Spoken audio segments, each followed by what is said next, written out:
So hi, this is Scott Harney from Esoteric Guides. I'm here with Craig Williams, practitioner of Ayurvedic medicine, Vedic sciences, Gnostic spirituality, and martial arts. He's the author of Entering the Desert, Cult of Golgotha, in Tantric Physics Volume 1 and 2, as well as numerous articles on health, martial arts, and initiation into the Kali Yuga. Craig's an amazing mystic. He's sort of a Renaissance man. He mixes a lot of different spirituality, Western and Eastern. And we're really interested to see what he has to say on his sort of metaphysical impressions of 2023. And one second, here is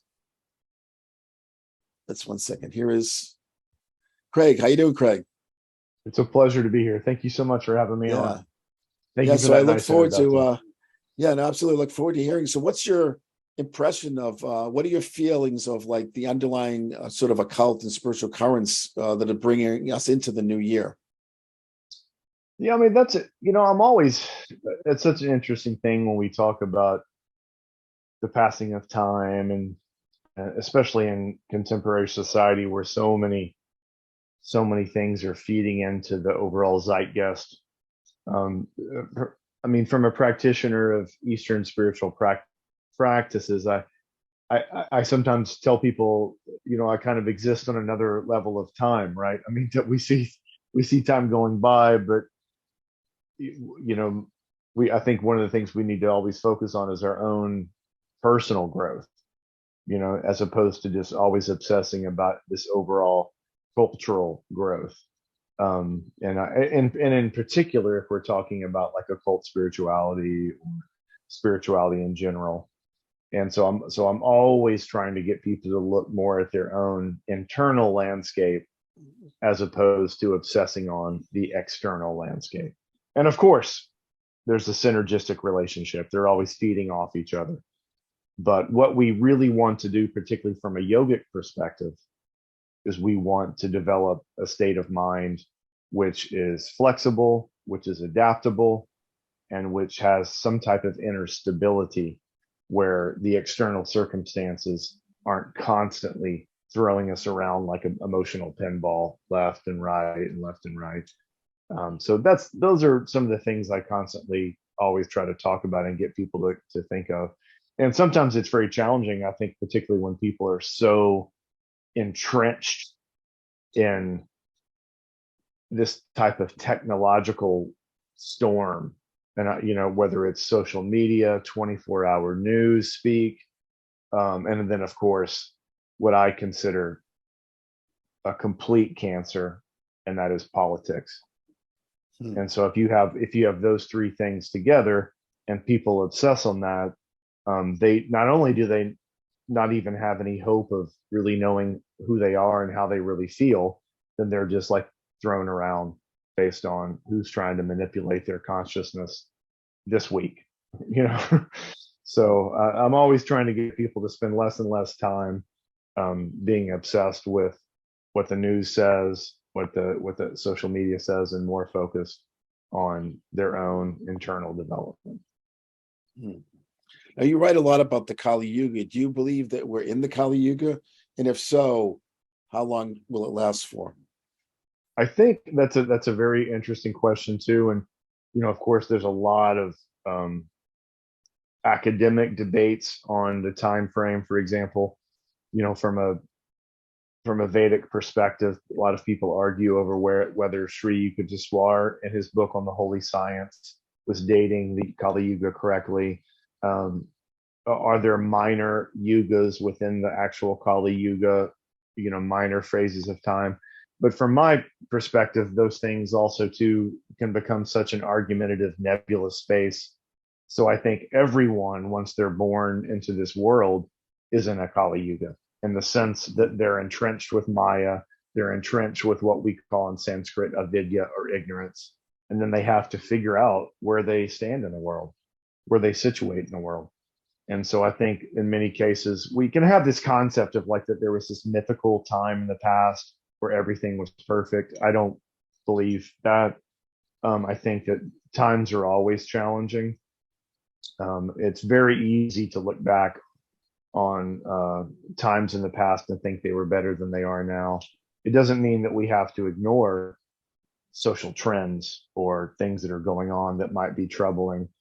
But particularly with this new, I say with this new, but with this contemporary obsession with secular humanism, they have a great fetish for some type of catastrophe, right? I sometimes call it fear porn or catastrophe porn. They always want, you can see that in every news story, has to be, every storm is going to be some horrible storm.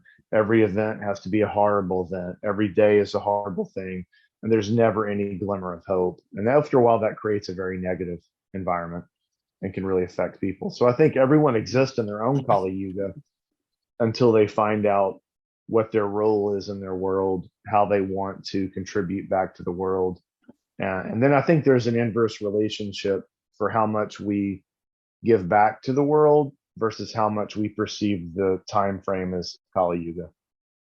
So if we're spending a lot of time helping people, then we probably don't have to obsess about the Kali Yuga as much. If we exist in this very selfish state, then we can perceive it as the Kali Yuga 24/7 all the time. And then of course, the news will reaffirm that constantly. That's interesting. You say politics is not a good thing to get involved in for a spiritual practitioner, right? The reason I asked that is Steve Spears, who's actually going to also speak on New Year's Eve. His whole thing is politics is the new occultism, right? So he's really recently run for Congress under the Medical Freedom Party. So imagine that. Yeah. So what's your feelings on that? Well, I mean, if someone, I don't really have a stance on politics per se at all, but if someone's going to say that politics are the new occultism, that seems to be an oxymoron. Occultism is supposed to be hidden and private, and politics is in your face, 24/7, rampant. When I say it's a cancer, I mean it metastasizes into every aspect of life. People want to politicize comedy. They want to politicize movies. They want to politicize art. They want to politicize beliefs. So that's where I say as a cancer, as it spreads everywhere. And like a cancer, you don't see it spreading. By the time you see the tumor, it's been spreading for 3, 4, 5 years. The tumor is just downstream. I think if someone is able to function in a realm of politics and is still able to function in a realm of compassion, and if they are still able to function in a realm where they see all beings as sentient beings and can help everyone, then perhaps there's a chance for that. But I don't know how someone would necessarily say their occult practice is politics. So that would be tricky on how that goes. I'm more focused on someone's personal spiritual growth, and then people helping other people in a direct way locally in a community, and helping animals as well. So I tend to focus more on that. So I don't know if I'm really even qualified to give an answer to that. I don't know, right? I don't know if I would even be let in a room to have a discussion on that. So.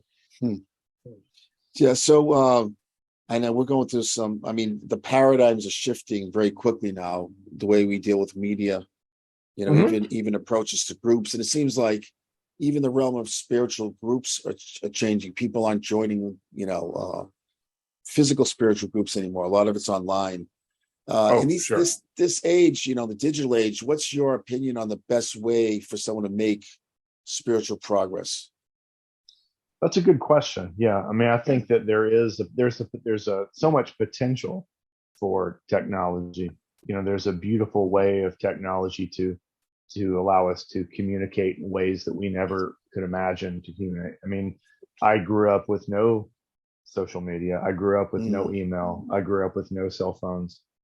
And so I can see the benefit of both worlds. So there's a lot of positive to it.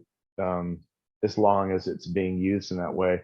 Unfortunately, a lot of times it ends up being a very shallow experience. And so people lose their chance for seeing some kind of benefit from it. And oftentimes it tends to really harm people because they tend to become obsessed with it, and it becomes a type of Maya. It becomes a type of Mm. kind of fantastical world where people think something's true and it's not. So I think it's both, right? I think it's great that helps us connect people. We can connect with like minds, communicate with people, but we can't um, fall into the belief that it can replace human interaction or that it's a substitute for interaction. So I think that is something that people had a harsh wake up call over the past couple of years. You know, whether we want to talk about thinking that people could just go to school online or people could just exist online, it doesn't work that way. That's kind of a mythos. It's being sold usually by tech companies. But I think it has pros and cons, just like anything else. Just like a martial art, right?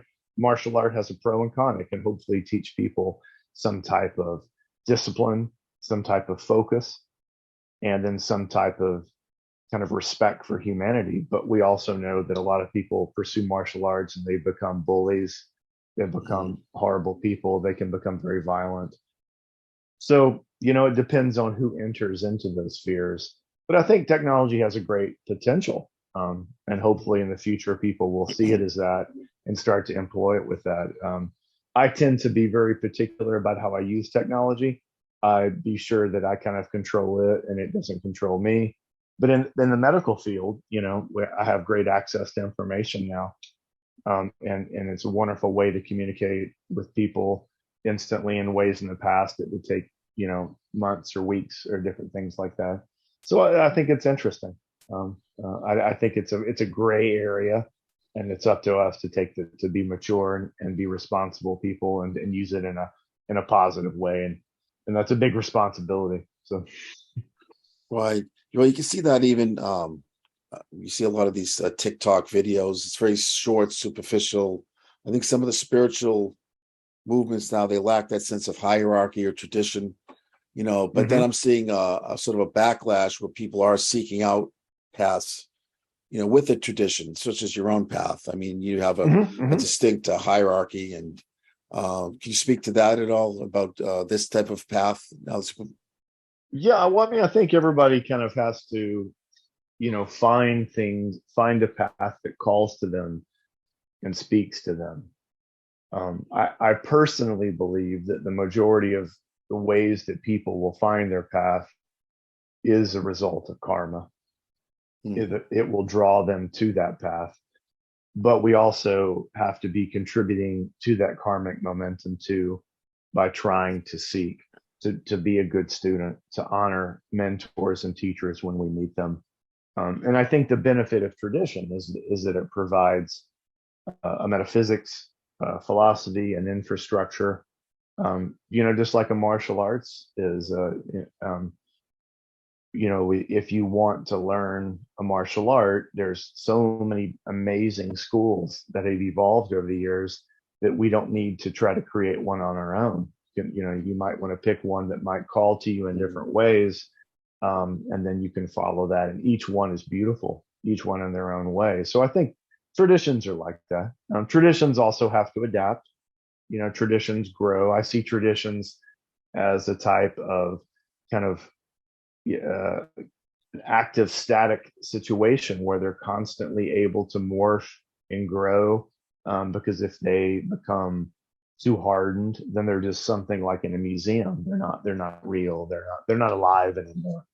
And so I think that's something that traditions always should be growing. They don't have to grow in a way where they lose who they are, but just as you and I, we grow as we go through our life. If you ask me what my favorite beer was, my favorite food was, my favorite music was when I was 20, and then if you ask me today, it's probably changed. My taste have changed. And although I can look back in my 20s and maybe acknowledge I know why I like that and I know why I listened to that, I would imagine there's hopefully been some type of evolution going on with that. So I think tradition is much the same way.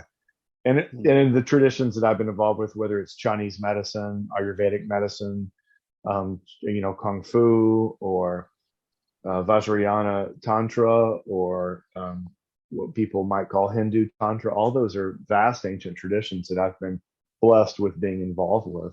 I always say they picked me, I didn't pick them. And so I honor that tradition, but I'm also born in a different culture, and so I try to honor it, but also learn it in a way that I can communicate with people and transmit it to people without cheapening it, without watering it down, without turning it into a commodity as much as I possibly can. So I think tradition's great. It provides a backbone, and people just have to find one that calls to them. That's great. Can you now talk a little bit about your own tradition, that the main tradition you're following now, and also if someone wants to study with you, how do they go about doing that? But I mean, I've written a lot of different on a different subject, but I always remind people that my fundamental root tradition is what we would probably call Sanatana Dharma or Tantra practice. And so that is rooted in both what people might use the term Hindu Tantra, but also Vajrayana Tantra as well. I've been kind of blessed to study both of those streams, both on an initiatic level and on an academic level, and then on the level of philosophical level. And so those two are what I would call my home. So I tend to say I practice Sanatana Dharma, but I have a great respect for different occult traditions. And I like to see the different ways where these primordial traditions have bridges, where they have links where we can connect them. And I don't believe in putting everything into a blender and just turning it into this kind of mush. I think each tradition is beautiful in its own way. And then if you study them, you can find unique avenues of communication, unique doorways. And so I do enjoy doing that. But if someone was to see me at my own home, in my own private temple, they would say, depending on who you ask, they would say, Craig's a Buddhist or Craig's a Hindu. That's what they would say if they didn't know what they were looking at. So that's what I tend to. But I have a great respect for a lot of different traditions, from Martinism to Gnosticism to esoteric Buddhism, different things like that. But my root is always based in Southeast Asian studies, for sure. That's cool. Now, you also teach as well. I know you've written a number of books, but how do you take on students? I rarely do that, to be honest with you. I teach a lot of different types of things in the yoga world, mostly the inner limbs of yoga. Like, for an example, now I'm teaching about a 6-month series on the Bhagavad Gita. But as far as private students go, I don't do that too often. I usually try to connect people to other teachers that might work with them. I have a handful of students who I'll work with, but my goal personally is mainly just to teach as far as the medical realm goes, and then to kind of help people see that these traditions are still alive and that people can connect with them, and to see that it's not something that's dead, and it's not something that's just a dead letter sitting on a shelf. So, but occasionally, if the time is right, then I can take on a student, but that's pretty rare. That's wonderful. So do you have any a blessing or like a last sort of advice for entering 2023? For 2023, what I would say I would use the Buddhist Lojong therapy, which is this type of sutra thing. And I would say, don't rely on external circumstances. I would say, don't expect the world to be perfect. Don't be waiting for things to change. Go ahead and take a proactive role in your own life, cultivate your own state of mind, and start to work on both a mental, emotional, and a spiritual resiliency, so that you can understand to live in a world that can sometimes be chaotic, but can allow you to function, and can allow you to be calm, and then it can allow you to help other people. Something that can allow you to have energy so that you can help your neighbor, that you can help everyone, you can contribute back to society. If everyone who was complaining would just take all that energy and go work at a homeless shelter, work at an animal shelter, or work in something locally, Though I personally feel the world would be a different place. So maybe they can take some pearls from that and hopefully um, plant those and let them kind of flourish in 2023. Oh, great. Beautiful. Well, thank you very much. Blessings. Great. Blessings Namaste. to you. Namaste.